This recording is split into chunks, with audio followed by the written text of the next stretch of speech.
नमस्कार, जय हिंद, जय भारत। कैसे आप लोग? आशा करूँगा आप लोग बहुत ही अच्छे होंगे। आज का वीडियो में बात करके एसएससी वर्सेस आर्मी का क्या अंतर है। एसएससी वर्सेस इंडियन आर्मी, ये दोनों का जॉब में कौन सा जॉब आप लोगों के लिए अच्छा रहेगा। एसएससी में क्या क्या जॉब मिलता है, आर्मी में क्या क्या जॉब मिलता है, एसएससी नौकरी में कितना लीव है, आर्मी में कितना लीव है, एसएससी में क्वालिफिकेशन क्या चाहिए, आर्मी में क्या क्वालिफिकेशन चाहिए, ए टू जेड इस वीडियो में बात करेंगे। तो वीडियो आप लोगों के लिए बहुत ही हेल्पफुल वीडियो होने वाला है एंड इम्पोर्टेंट वीडियो। ये वीडियो देखने से आपको पता चल जाएगा इन दोनों का क्या डिफरेंट है, ठीक है।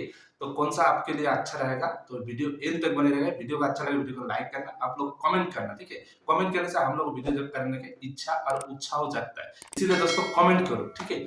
चैनल को जरूर सब्सक्राइब करके रखना, ठीक है। चलो वीडियो को शुरू किया जाए। दोस्तों पहले बात करेंगे एसएससी में क्या क्या जॉब मिलता है। BSF, CRPF, ITBP, SSB, CISF, Assam rifle. और आर्मी में क्या जॉब मिलता है। आर्मी में आपको अभी अग्निवीर में आपको जाना पड़ेगा, ठीक है। अग्निवीर में जब भर्ती निकलता है, वैकेंसी निकलता है, तब आपको फॉर्म अप्लाई करना पड़ेगा, ठीक है।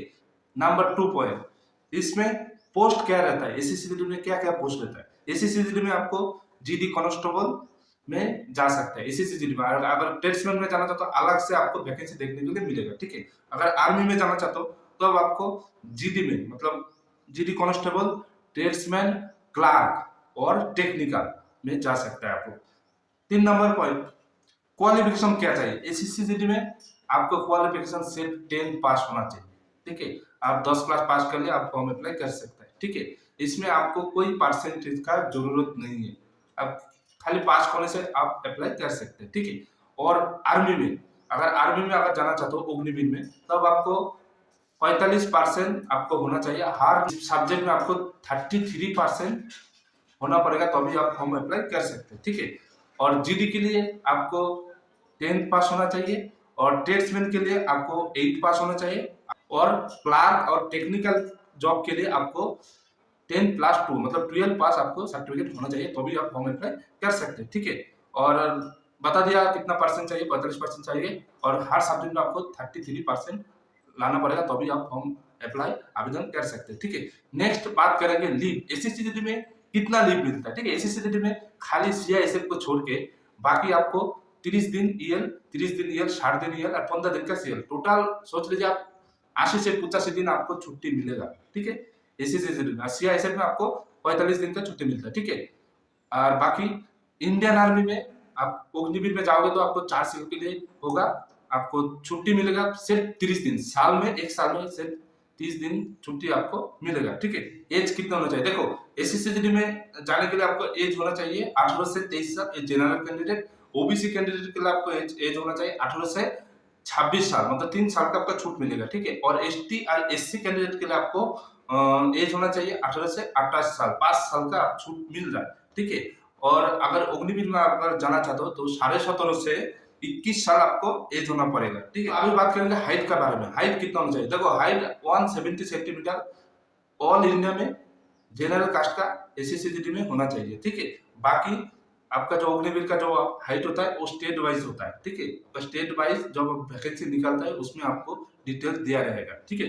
नेक्स्ट बात करेंगे रनिंग।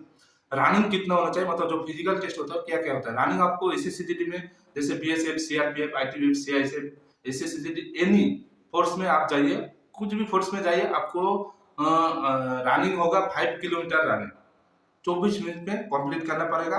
ये है मेल कैंडिडेट, 5 किलोमीटर माने 5 किलोमीटर रनिंग 24 मिनट में कंप्लीट करना पड़ेगा। और फीमेल कैंडिडेट के लिए 1.6 किलोमीटर 8.5 मिनट में कंप्लीट करना पड़ेगा, ठीक है। अग्निवीर का बात करेंगे। अग्निवीर का आपको 1600 मीटर रनिंग करना है 5.45 सेकेंड, ठीक है। 5 मिनट 45 सेकेंड में आपको कंप्लीट करना पड़ेगा। ये मेल कैंडिडेट। फीमेल कैंडिडेट के लिए आपको रनिंग करना पड़ेगा 1.6 किलोमीटर 8.5 मिनट में आपको कंप्लीट करना पड़ेगा, ये फीमेल कैंडिडेट के लिए। और एक चीज बता देता हूं आपको, एसएससी में मेल प्लस फीमेल दोनों अप्लाई कर सकता है, और आर्मी में भी सेम मेल प्लस फीमेल दोनों अप्लाई कर सकते हैं, ठीक है। नेक्स्ट है आपका जो एग्जाम है वो सीबीटी एग्जाम फर्स्ट में होता है, ठीक है। सेम आर्मी में भी, अग्नि में भी आपको सीबीटी एग्जाम ही होगा। और जो आपका जो मेरिट लिस्ट होता है वो सीबीटी एग्जाम का कितना परसेंट नंबर मिला, उस हिसाब में आपको फाइनल मेरिट तक आपको मेरिट लिस्ट आएगा। ठीक है, सेम अग्निवीर में आपको फिजिकल प्लस एग्जाम दोनों चीज में आपको मेरिट आएगा। मतलब फिजिकल में आपको कितना नंबर मिला, मतलब फिजिकल में आपको कितना नंबर मिला उस हिसाब में आपका फाइनल मेरिट में आपका लिस्ट आएगा। ठीक, नेक्स्ट एसएससीजीडी में मेडिकल होता है, सेम अग्निवीर में भी मेडिकल होता है। मतलब एसएससीजीडी में जो जैसे ए टू जेड आपको चेक किया जाएगा बॉडी में, सेम अग्निवीर में लगभग ए टू जेड ही आपको बॉडी चेक करेगा। ठीक है, वैकेंसी साल में कितना आता है, देखो एसएससीजीडी में वैकेंसी में एक साल हर साल में लगभग 50 से 60 हजार आपको वैकेंसी देखने के लिए मिलेगा। ठीक है, सेम अग्निवीर में आपको स्टेट वाइज वैकेंसी देखने के लिए मिलेगा। आपका वेस्ट बंगाल हो गया, बिहार हो गया, जैसे यूपी बिहार हो गया, स्टेट वाइज आपको वैकेंसी देखने के लिए मिलेगा। दोस्तों नेक्स्ट बात करेंगे आपका कितना साल जॉब होता है एसएससीजीडी का और अग्निवीर का, ये सबसे इंपॉर्टेंट पॉइंट है। ठीक है, तो एसएससीजीडी में जैसे बीएसएफ, सीआरपीएफ, आईटीबीपी, एसएसबी, कोई भी फोर्स में आप भर्ती हो जाए उसमें आपको 60 साल तक, मतलब आपका जो एज है ना वो 60 साल एज तक आप नौकरी कर सकते हैं। ठीक है, मतलब आपको लगभग 35 से 40 साल आप नौकरी कर सकता है। लेकिन आर्मी में अग्निवीर में अगर आप जाओगे तब आप 4 साल ही आप नौकरी कर सकता है। 4 साल के बाद आपका एक टेस्ट लिया जाएगा, उस टेस्ट में अगर आप पास हो जाओगे तब आप हो सकता है 100% में 25% आदमी को, मतलब कैंडिडेट को रखेगा, बाकी कैंडिडेट को आउट कर दिया जाएगा। ठीक है, समझ में आ गया? अगर समझ में नहीं आया तो मेरा कमेंट बॉक्स में कमेंट कर सकते हैं। दोस्तों अभी बात करेंगे प्रमोशन कैसे मिलता है। देखो एसएससीजीडी में आप चाहे BSF, CRPF, ITBP, SSB, CISF, ठीक है, तो इस फोर्स में आपको प्रमोशन फास्ट, अगर कांस्टेबल में अगर भर्ती हो जाते हो तब आपको प्रमोशन फास्ट में आपको हेड कांस्टेबल मिलेगा, उसके बाद एएसआई, उसके बाद एसआई, उसके बाद इंस्पेक्टर। ये है एसएससीजीडी का। ठीक है, नेक्स्ट आपका अग्निवीर में कैसे प्रमोशन मिलता है। अग्निवीर में आपको फर्स्ट में आपको नायक, उसके बाद हविलदार, उसके बाद सूबेदार, उसके बाद मेजर, इसी हिसाब में आपको प्रमोशन मिलता है। अगर एसएससीजीडी में आप जल्दी प्रमोशन लेना चाहते हो तो डिपार्टमेंटल एग्जाम देके भी आप प्रमोशन ले सकते हैं। ठीक है, नेक्स्ट बात करेंगे सैलरी कितना मिलता है। सैलरी आपको 21,700 बेसिक पे मिलता है वो एसएससीजीडी में। सेम अग्निवीर में 22,000 आपको बेसिक पे मिलेगा। एसएससीजीडी में आपका जो सैलरी, जो भर्ती हो जाओगे ट्रेनिंग टाइम जो सैलरी है वो है 28,000 से 35,000 आपको सैलरी मिलेगा।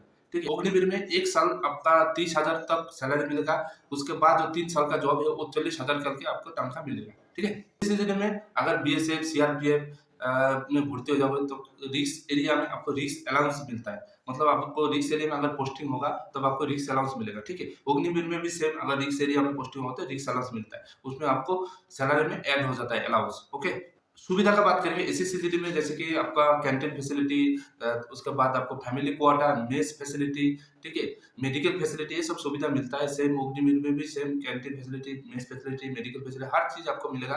एसएससीजीडी में आपका एक सर्विसमैन का जो दर्जा है वो नहीं मिलता है, लेकिन अग्निवीर में आपको एक सर्विसमैन का दर्जा मिलता है। इसका मतलब है आप जैसे कि नौकरी छोड़ के घर में जा रहे हो तब अन्य कोई नौकरी में अगर आप अप्लाई करना चाहते हो तब आपको कुछ छूट मिलता है। ठीक है, लास्ट में बात करेंगे बहुत ही इंपॉर्टेंट पॉइंट, वो है पेंशन।